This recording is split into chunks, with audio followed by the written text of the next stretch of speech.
Bismillahirrahmanirrahim. Assalamu alaikum students. Today in this lecture number 11 of this chapter, we will start nucleophilic aromatic substitution reactions. Now, nucleophilic aromatic substitution reactions are those reactions in which attack is initiated by a nucleophilic species and a nucleophile displaces a leaving group from the aromatic ring. Such reactions are called nucleophilic aromatic substitution reactions. Now, attack by the nucleophiles on unsubstituted benzene nucleus will be much more difficult than attack by electrophiles. अगर आप nucleophilic aromatic substitutions का comparison करें with electrophilic substitution reactions तो these reactions are very less common and they are slower and less likely to occur as compared to electrophilic substitution reactions जो हम पीछे study कर चुके हैं. तो एरोमेटिक न्यूक्लियस पर ज़्यादा कॉमन जो रिएक्शन है वो इलेक्ट्रोफिलिक सब्स्टिट्यूशन रिएक्शन है. तो why nucleophilic substitution reactions are less common and are not favorable in aromatic compounds? It is due to the following two reasons. The first reason is the pi electron cloud of the nucleus is likely to repel an approaching nucleophile. ये जैसा कि आप देख सकते हैं कि ये benzene ring को शो किया गया है और ये जो है इसका पाई इलेक्ट्रॉन क्लाउड है जिसे हम डिफ्यूज्ड इलेक्ट्रॉन क्लाउड भी कहते हैं, डीलोकलाइज्ड इलेक्ट्रॉन क्लाउड भी कहते हैं, जिसका एक कंटिन्यूस शीथ है above and below the sigma framework of the benzene ring, जैसे कि आप देख रहे हैं. तो दिस डिफ्यूज इलेक्ट्रॉन क्लाउड जो है present on the aromatic nucleus, this repels the incoming nucleophile, क्योंकि न्यूक्लियोफाइल भी जो होता है वो इलेक्ट्रॉन रिच होता है, नेगेटिवली चार्ज होता है, तो that is repelled by the nucleophile and thus the approach of nucleophile will become difficult.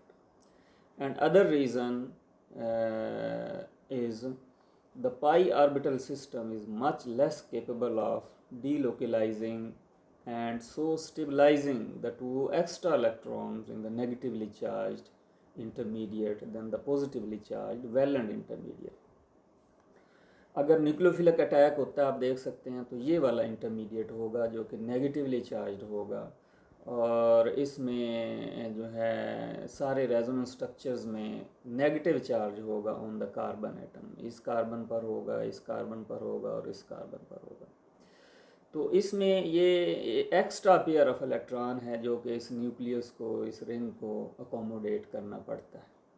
And this is less likely to occur because ring is not capable of accommodating extra electron as compared to this positively charged intermediate in case of electrophilic attack. जब electrophile का attack होता है तो ये intermediate बनता है जिसे sigma complex valent intermediate या अरीनियम आयन इंटरमीडिएट भी कहते हैं. तो ये साइक्लोहेक्साडाइनाइल केटाइन है जिसमें पॉजिटिव चार्ज जो है वो डीलोकलाइज हो रहा है और इसकी डीलोकलाइजेशन जो है मच मोर इफेक्टिव है as compared to the delocalization of the negative charge in this cyclohexadienyl anion. तो इस ये दो वजह हैं. एक तो ये कि न्यूक्लियोफाइल का अप्रोच डिफ़िकल्ट होता है specially on the simple aromatic rings, unsubstituted aromatic rings nucleophile का अप्रोच डिफ़िकल्ट हो जाता है. और दूसरा ये कि अगर अटैक हो भी जाए तो जो रिजल्टिंग इंटरमीडिएट होगा, नेगेटिवली चार्ज इंटरमीडिएट, वो लेस स्टेबल होगा as compared to arenium ion in case of electrophilic substitution reactions. तो ये वजह है कि न्यूक्लियोफिलिक रिएक्शन जो हैं they occur at slower rate and they are less likely to occur and less common as compared to electrophilic substitution reactions. Now, there are some examples of nucleophilic substitution reaction which can be made to occur. तो अगर reaction आप करना चाहते हैं, nucleophilic attack को possible बनाना चाहते हैं, तो these two factors both A and B will be overcome, must be overcome to some extent if a sufficiently powerful electron withdrawing substituent is introduced on the ring, and then nucleophilic attack can be made possible. यानी इससे क्या होगा कि अगर आप एक powerful electron withdrawing group जो है वो इंट्रोड्यूस करेंगे रिंग पर, एक ऐसा सब्स्टिट्यूएंट जो कि इलेक्ट्रॉन विदड्रॉइंग इफेक्ट रखता हो विद बाय रेजोनेंस इफेक्ट और बाय इंडक्टिव इफेक्ट, तो वो क्या करेगा, वो रिंग को इलेक्ट्रॉन डेफिशिएंट कर देगा बाय विदड्रॉइंग इलेक्ट्रॉन्स। और जब रिंग पर पाई इलेक्ट्रॉन क्लाउड की डेंसिटी जो है वो कम हो जाएगी, तो now it will offer less repulsion to the incoming nucleophile, and nucleophile now can be made to attack on the ring, on the electron deficient ring. Now let us explain these reactions with the help of these two examples. First example is the reaction of nitrobenzene with potassium hydroxide. Nitrobenzene can be fused with potassium hydroxide in the presence of air to yield orthonitrophenol with little amount of paranitrophenol. तो ये सिर्फ orthonitrophenol जो है वो show किया गया।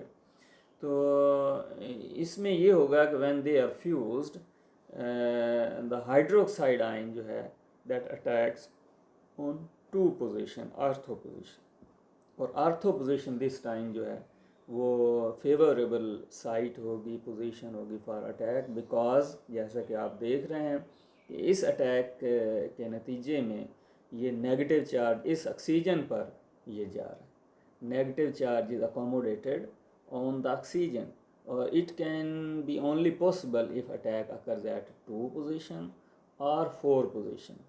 ये negative charge जो है यानी नाइट्रो ग्रुप की ऑक्सीजन पर तभी जा सकता है जब 2-4 पोजीशन पर अटैक होगा, और अगर 3 पोजीशन पर अटैक होगा, मेटा पोजीशन पर अटैक होगा, तो इस तरह ये इफ़ेक्टिव डीलोकलाइजेशन नहीं होगी, और ये most stable resonance contributing structure जिसमें नेगेटिव चार्ज है वो हाईली इलेक्ट्रोनेगेटिव ऑक्सीजन एटम पर है, नाइट्रो ग्रुप की ऑक्सीजन एटम पर जाता है, तो ये हमें हासिल नहीं होगा। ये उस सूरत में हासिल होगा जब अटैक जो है वो 2 और 4 पोजीशन पर होगा, यानी आर्थो और पैरा पोजीशन पर।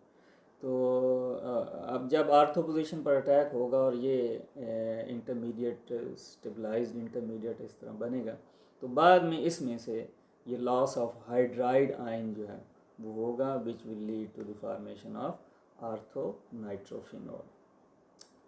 अब इसमें पता चला कि ये नाइट्रो ग्रुप जो है इसने डायरेक्ट किया है इनकमिंग न्यूक्लियोफाइल को एट आर्थो और para position, not at meta position, यानी ये nitro group in these nucleophilic aromatic substitution reaction is acting as ortho para direct. याद रहे कि यही नाइट्रो ग्रुप जो था, और इस तरह के दूसरे जो इलेक्ट्रॉन विदड्रॉइंग ग्रुप्स थे, they were meta directing in case of electrophilic aromatic substitution reaction।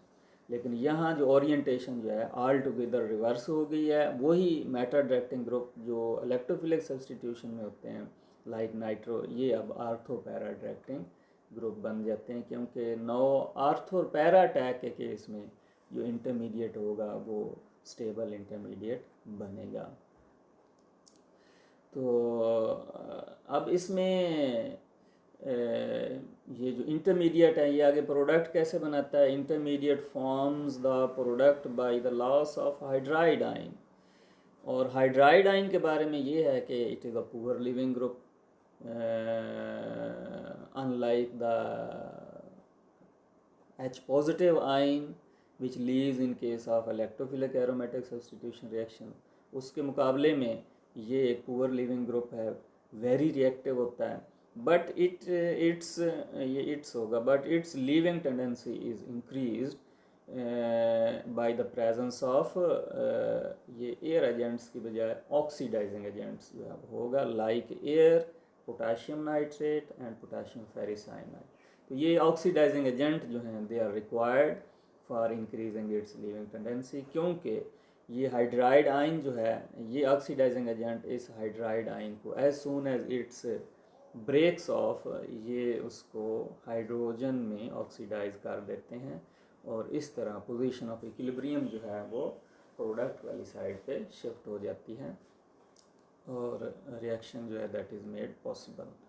And other example is the synthesis of amino pyridines by the reaction of pyridine with the sodamide in N-dimethyl aniline as a solvent। तो solvent जो है यहाँ पे toluene भी हो सकता है और सोडामाइड की जगह यहाँ कोई भी alkali metal amide like potassium amide भी हो सकता है।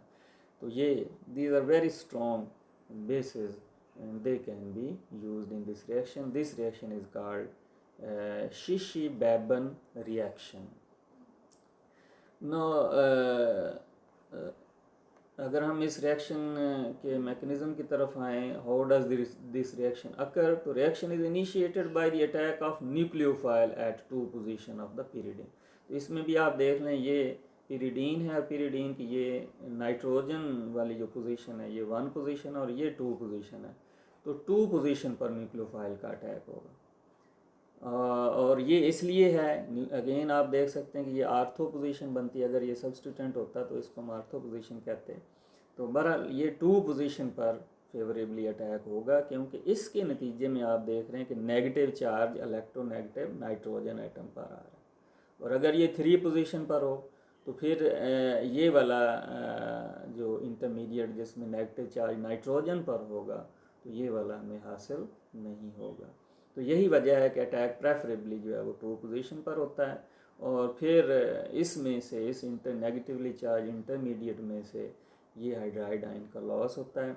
और दिस टाइम हाइड्राइड आयन का लॉस जो है ये that is made possible by conversion of this hydride ion into hydrogen. ये हाइड्राइड आयन कैसे हाइड्रोजन में चेंज होगा, दिस टाइम ये हाइड्राइड आयन जो कि एक वेरी रिएक्टिव और बेसिक स्पीशी होता है, तो ये इस अमाइनो ग्रुप में से इस एसिडिक हाइड्रोजन को एक को रिमूव करके हाइड्रोजन गैस में चेंज हो जाएगा। और इन दिस वे ये अमाइनो ग्रुप जो है यहाँ पे ये 2 नहीं होगा, तो यहाँ पर नेगेटिव चार्ज आएगा और ये एक नेगेटिव आयन में चेंज हो जाएगा। और बाद में ये दोबारा अमाइनो ग्रुप में कैसे चेंज होगा, by treating this negatively charge intermediate with water. तो वाटर से ये इवेंचुअली हाइड्रोजन एब्स्ट्रैक्ट करके तो फाइनली ये 2 अमाइनो pyridine में चेंज हो जाएगा। और ये 2 अमाइनो pyridine जो है आगे इन synthetic chemistry is very important starting compound है जो हम इस मेथड से, इस शिशी-बेबन रिएक्शन से तैयार कर सकते हैं, जो कि न्यूक्लियोफिलिक एरोमेटिक सब्स्टिट्यूशन की एक एग्जांपल है, क्योंकि इसमें ये इनकमिंग न्यूक्लियोफाइल जो है ये अमाइड आयन है जिसने यहाँ से 2 पोजीशन से ये हाइड्राइड आयन को डिस्प्लेस किया है और इस तरह ये फाइनल प्रोडक्ट हमें हासिल हुई है। Now our next topic is the substitution of atoms other than hydrogen।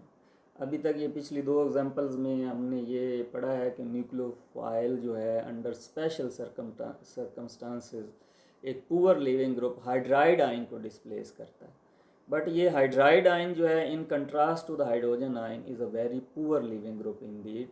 तो that is why hydride ion जो है न्यूक्लियोफिलिक एरोमेटिक सब्स्टिट्यूशन रिएक्शंस में उस पोजीशन पर अटैक प्रेफरेबली होता है जहाँ ये हाइड्रोजन एटम ना हो, क्योंकि अगर वहाँ होगा तो फिर हाइड्राइड आयन ही लीव करेगा जो कि पुअर लिविंग ग्रुप है, जो कि लीव तो कर सकता है but under special circumstances, under strenuous condition जो है वो लीव करेगा। तो अंडर नॉर्मल कंडीशन प्रेफरेबली जो अटैक है वो उस पोजीशन पर होता है जहाँ ऑलरेडी कोई सब्स्टिट्यूट अदर देन हाइड्रोजन जो है वो लगा हो, यानी यही वजह है that is Y इप्सो attack is the rule. इप्सो attack क्या होता है कि जहाँ ऑलरेडी सब्स्टिट्यूएंट लगा हुआ है, कोई लीविंग ग्रुप लगा हुआ है, तो वहाँ पर अटैक हो other than hydrogen rather than exception, यानी ये एज अ रूल है कि वहाँ अटैक होता है न्यूक्लियोफाइल का जहाँ पे कोई लीविंग ग्रुप या सब्स्टिट्यूएंट लगा हो। और आपने देखा था कि एरोमेटिक इलेक्ट्रोफिलिक सब्स्टिट्यूशन में ये एक एक्सेप्शन के तौर पर था। ज़्यादातर अटैक वहाँ होता था जहाँ हाइड्रोजन यानी आर्थो मेटा पैरा पोजीशन पर अटैक होता था, और सब्स्टिट्यूएंट वाली पोजीशन पर अटैक जो है वो कम होता था, ना होने के बराबर। लेकिन इन न्यूक्लियोफिलिक एरोमेटिक सब्स्टिट्यूशन रिएक्शन में ज़्यादातर अटैक इप्सो अटैक होगा, और वहाँ जो भी लीविंग ग्रुप होगा वो वहाँ से लीव कर जाएगा, न्यूक्लियोफाइल उसे डिस्प्लेस कर देगा। और कॉमन जो लीविंग ग्रुप जो that have been studied in these reactions are chloride ion, bromide ion, sulphite ion, इसी तरह डाइअल्काइल अमाइड आइन, और specially nitrogen. Nitrogen is the best leaving group among all these.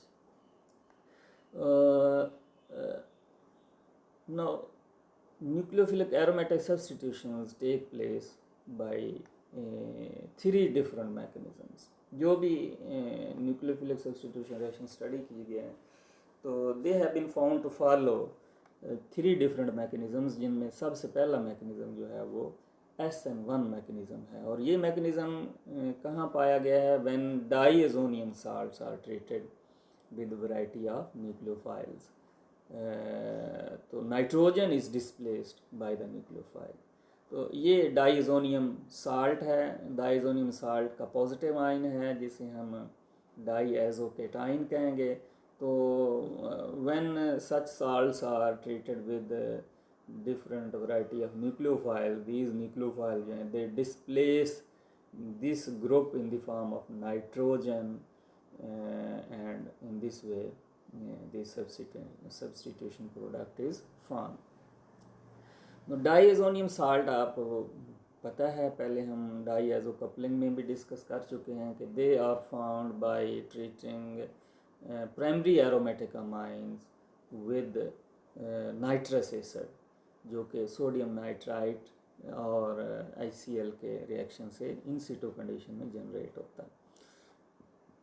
तो अब इसकी एक example आप देखें कि when aromatic diazonium salts are hydrolyzed in water, corresponding phenols are formed. तो जब इसकी हाइड्रोलिसिस वाटर में करेंगे तो water molecule will act as a nucleophile and they will displace nitrogen from here, and in this way phenol, corresponding phenols are formed. These reactions of diazonium salts follow SN1 mechanism. अब ये जो भी इस तरह के reaction है diazonium salt के, तो वो इस मैकेनिज्म को फॉलो करते हैं, which consist of two steps. Now the first step is the reversible dissociation of this diazocation. Diazocation में से ये इसका डिसोसिएशन होता है और इसमें से नाइट्रोजन जो है वो डिपार्ट कर जाता है, और साथ ये एक पॉजिटिवली चार्ज इंटरमीडिएट बनता है जिसमें फुली इंटैक्ट बेंजीन रिंग पर ये कार्बन पर पॉजिटिव चार्ज होता है, और इसको हम इस केस में तो फिनाइल केटाइन कहेंगे, और जनरली अगर कोई और एरोमेटिक रिंग है तो फिर इसे एराइल केटाइन कहेंगे. तो ये एराइल केटाइन या इस केस में ये फिनाइल केटाइन जो है ये इंटरमीडिएट बनेगा, और फिर इस फिनाइल केटाइन का न्यूक्लियोफाइल के साथ कम्बिनेशन होगा in the next fast step to form the product. It means nucleophile जो है that is not involve in slow rate determining step of the mechanism. Only diazocation या डाइजोनियम साल्ट जो है ये इन्वॉल्व है रेट डिटर्मिनिंग स्टेप में. तो experimentally observed rate law for this reaction is as follows. चूँकि रेट डिटर्मिनिंग स्टेप में सिर्फ एक स्पीशी जो है ये डाइएजोकेटाइन इन्वॉल्व है, तो रेट ऑफ रिएक्शन जो है that will be directly proportional to the concentration of this diazocation. अब इसमें समथिंग अबाउट दिस इंटरमीडिएट. ये एराइल केटाइन जो है एक पॉजिटिवली चार्ज इंटरमीडिएट है, तो unlike common carbocations, it is very unstable, क्योंकि इसमें ये जो पॉजिटिव चार्ज है it is not delocalised on the ring. Ring जो है वो इंटैक्ट है, उसका जो एरोमेटिक करैक्टर है वो रिटेन्ड है, और ये पॉजिटिव चार्ज जो है ये डीलोकलाइज्ड नहीं है, लोकलाइज्ड है। तो that is why these aryl cations are very much unreactive, और इसकी यही अनरिएक्टिविटी की वजह से ये फर्स्ट स्टेप जो है वो रिवर्सिबल है। यानी इस नाइट्रोजन लीव तो कर जाता है, और ये भी क्वेश्चन पैदा होता है कि अगर ये इतना अनस्टेबल है तो फिर नाइट्रोजन यहाँ से क्यों लीव करता है। तो इसकी रीज़न ये है, ड्राइविंग फोर्स जो है for dissociation of this bond वो ये है, it is the good leaving tendency of nitrogen. It is the best leaving group among all in these nucleophilic substitution reactions, और उसकी वजह ये है कि इसमें ये ट्रिपल बॉन्ड है, और ट्रिपल बॉन्ड की बॉन्ड एनर्जी जो है आप ये देख सकते हैं, बॉन्ड एनर्जी इस बॉन्ड की जो है 946 किलो जूल पर मोल है, हाईली स्टेबल मालिक्यूल है। तो that is why it is extremely effective leaving group है नाइट्रोजन। तो और यही इस डिसोसिएशन के लिए ड्राइविंग फोर्स का काम करता है। तो अब ये इसकी जो हाई रिएक्टिविटी है that is also shown by the reversibility of the first step. ये बन तो गया लेकिन ये as soon as it is formed it readily combines with this nitrogen in a reverse process to again form the diazocation. So in this way we can say first step is a reversible dissociation of diazocation. अब इस mechanism की जो evidences हैं, जिसमें first evidence क्या है, the rate of these reactions depends upon concentration of diazonium salt only and are independent of the concentration of nucleophiles, and it is in accordance with the experimentally determined rate law. जैसा कि आप देख सकते हैं कि nucleophile जो है इस पर इसलिए कंसंट्रेशन न्यूक्लियोफाइल पर की कंसंट्रेशन पर डिपेंड नहीं करती क्योंकि वो रे डिटर्मिनिंग स्टेप में इन्वॉल्व ही नहीं है। रे डिटर्मिनिंग स्टेप में सिर्फ डाईएज़ोकेटाइन या डाइजोनियम साल्ट जो है वो इन्वॉल्व है, तो लिहाजा रेट ऑफ रिएक्शन जो है वो उसी पर डिपेंड करेगा। It has been experimentally found and verified. Next evidence is on addition of halide salts in high concentration. The product formed is an aryl halide. कि जब आप रिएक्शन मिक्सचर में कोई हेलाइड साल्ट्स ऐड कर देते हैं तो वो क्या करेंगे, दे विल प्रोवाइड हेलाइड आइन, और halide ion will act as a nucleophile, और वो नाइट्रोजन को डिस्प्लेस करेगा तो एरोमेटिक हेलाइड्स जो हैं वो बनेगा, हेलो ग्रुप जो है वो रिंग पर इंट्रोड्यूस होगा। तो प्रोडक्ट की कंपोजिशन तो ये होगी कि एरोमेटिक हेलाइड बनेंगे, but the rate of reaction remains independent of the concentration of added salts.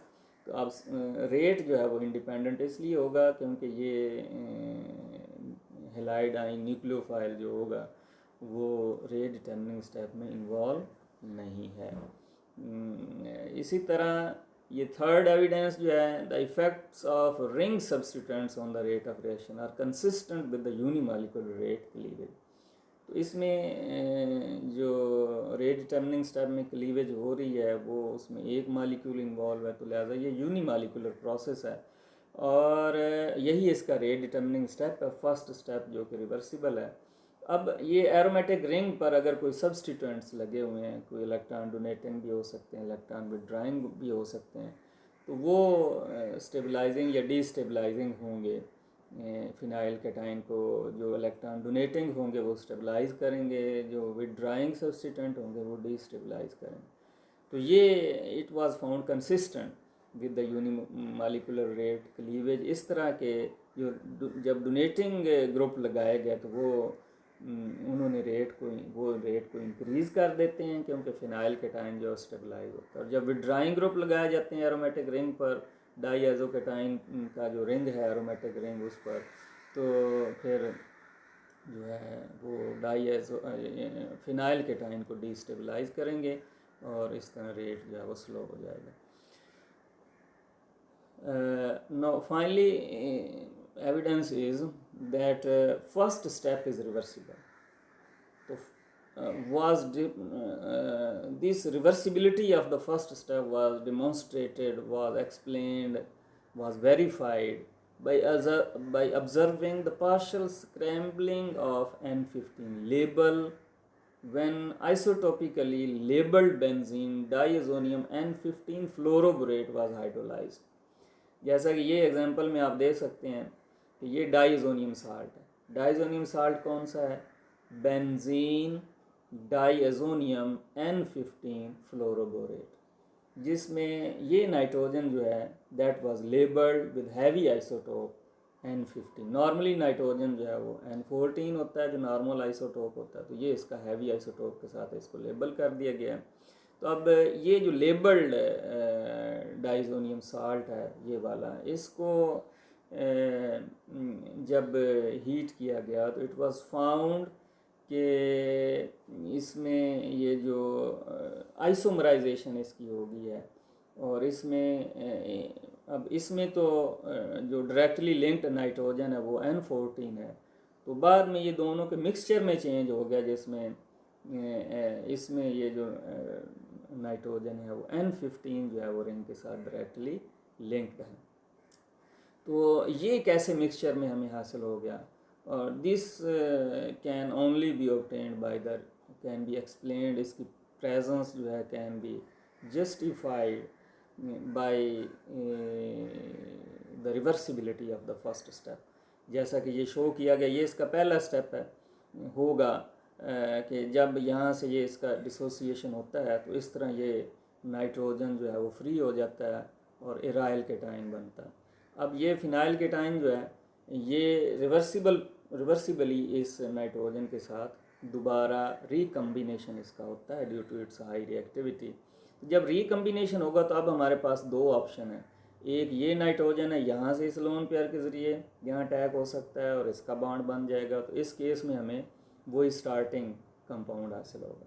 और दूसरे केस में जिसका 50% चांस उसका भी है, तो दूसरे नाइट्रोजन के थ्रू भी कम्बिनेशन हो सकता है, तो फिर ये वाला प्रोडक्ट हमें हासिल होगा और दोनों का हमें मिक्सचर जो है वो हासिल होगा. तो इस तरह इस प्रोडक्ट का बनना ये शो करता है कि ये फर्स्ट स्टेप जो है वो रिवर्सिबल है and it was not possible, it's formation was not possible without the reversibility of the first step. Now the next point is the variety of nucleophiles can be introduced on the ring by these displacement reactions. और वो कौन कौन से हैं? They include chloride, bromide, iodide and water and cyanide. All attack of all these can be made possible.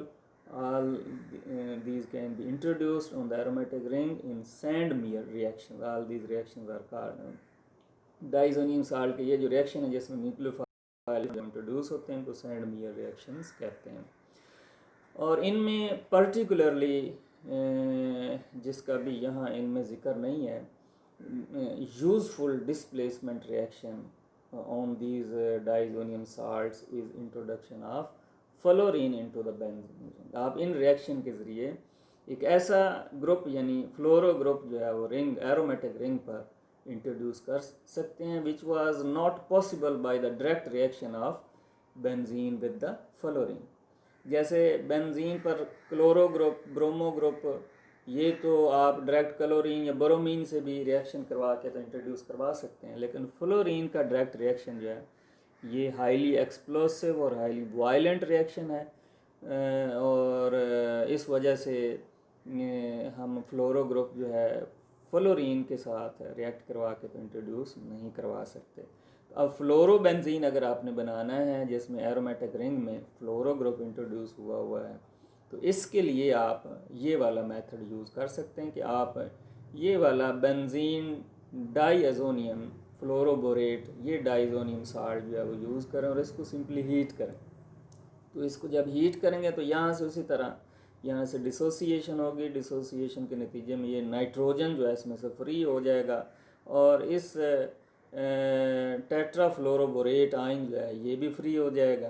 तो फिर this will act as a nucleophile in the second step at this position, और इसमें से एक fluoride ion यहाँ introduce हो जाएगा और ये खुद BF3 में चेंज हो जाएगा। तो दिस रिएक्शन जो है can be made possible by this way, क्योंकि ये फ्लोरोबेंजीन जो है ये बनेगी और बाकी दो जो साइड प्रोडक्ट्स हैं नाइट्रोजन और बोरोन ट्राईफ्लोराइड ये गैशियस प्रोडक्ट्स हैं। अंडर दिस कंडीशन ये इसमें से इवॉल्व हो जाएंगी और इन दिस वे फाइनल ये फ्लोरोबेंजीन आप इस रिएक्शन के ज़रिए तैयार कर सकते हैं। तो this was all about this SN1 mechanism which is occurring in aromatic nucleophilic substitution reactions.